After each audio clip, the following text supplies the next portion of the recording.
Andhra Pradesh assembly సమావేశాలు ప్రారంభమైనాయి. ముందుగా సభల గవర్నర్ అబ్దుల్ నజీర్ సార్ ప్రసంగం చేసిండు.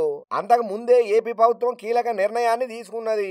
ఈసారి కూడా జగన్ కు చంద్రబాబు ప్రభుత్వం గౌరవం ఇచ్చింది. ఈసారి కూడా జగన్ కారును అసెంబ్లీ ఆవరణలోకి అనుమతించాలని చెప్పి డిసైడ్ అయ్యి అట్లనే ఆదేశాలను కూడా ఇచ్చింది. అయితే వైఎస్ జగన్ పార్టీ ఎమ్మెల్యేలు ఎమ్మెల్సీలతో కలిసి నల్ల కండవాలతోని అసెంబ్లీకి పాదయాత్రగా వచ్చిండ్రు.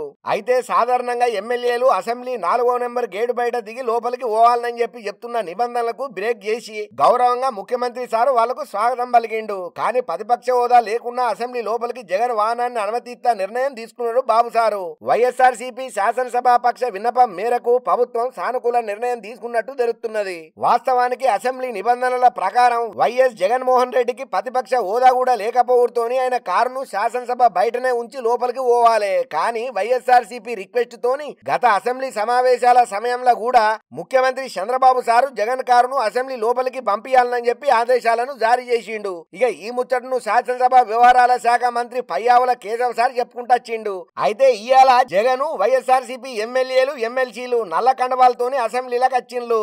జగన్ ఫైర్ స్టేషన్ నుంచి ఎమ్మెల్యేలు ఎమ్మెల్సీలతో కలిసి నడుచుకుంటా అసెంబ్లీకి వచ్చిండు. నల్ల కండువాలు ప్లే కార్డులతోని అసెంబ్లీకి వస్తున్న మాజీ సీఎం జగన్ వైసీపీ ఎమ్మెల్యేలను పోలీసులు అడ్డుకున్నారు. దీంతో పోలీసులకు జగన్ కు వైఎస్ఆర్సీపీ ఎమ్మెల్యేల మధ్య తీవ్ర స్థాయిలో వాగ్వాదం అయ్యింది. పోలీసుల తీరు మీద జగన్ మండిపడ్డాడు. పోలీసుల జులిం ఎల్లకాలం సాగబోదని, పోలీసులు ఈ విషయం గుర్తుపెట్టుకోవాలని హెచ్చరిక కూడా చేసిండు.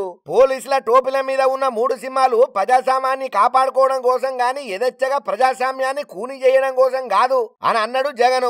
ఎమ్మెల్యేలు ఎమ్మెల్సీల చేతులలో ఉన్న పేపర్లను గుంజుకొని చింపే అధికారం ఎవరిచ్చిండ్రని చెప్పి ఎదురు ప్రశ్న వేసిండు. ఇక ఇంకోవైపు ముఖ్యమంత్రి చంద్రబాబు సారు టీడీపీ ఎమ్మెల్యేలు ఎమ్మెల్సీలు వెంకటపాలెంలో ఎన్టీఆర్ విగ్రహానికి సీఎం చంద్రబాబు నివాళులు అర్పించిండ్రు. అనంతరము అసెంబ్లీకి బయలుదేరిండ్రు. అసెంబ్లీలో గవర్నరు పోలీసుల గౌరవ వందనాన్ని స్వీకరించిండు. అసెంబ్లీలో ముందుగా గవర్నర్ అబ్దుల్ నజీం ప్రసంగించగా అనంతరం సభ మంగళవారానికి వాయిదా పడ్డది. ఇక అట్లనే ఈసారి కూడా ఓట్ ఆన్ అకౌంట్ బడ్జెట్ ను తీసుకొస్తున్నది ఏపీ ప్రభుత్వం. మరి చూడాలే ఈసారన్నా అసెంబ్లీ సమావేశాలు ఏ మేరకు సక్సెస్ఫుల్ అవుతాయో అని ఎదురు చూస్తున్నారు అక్కడి ఏపీ పబ్లిక్.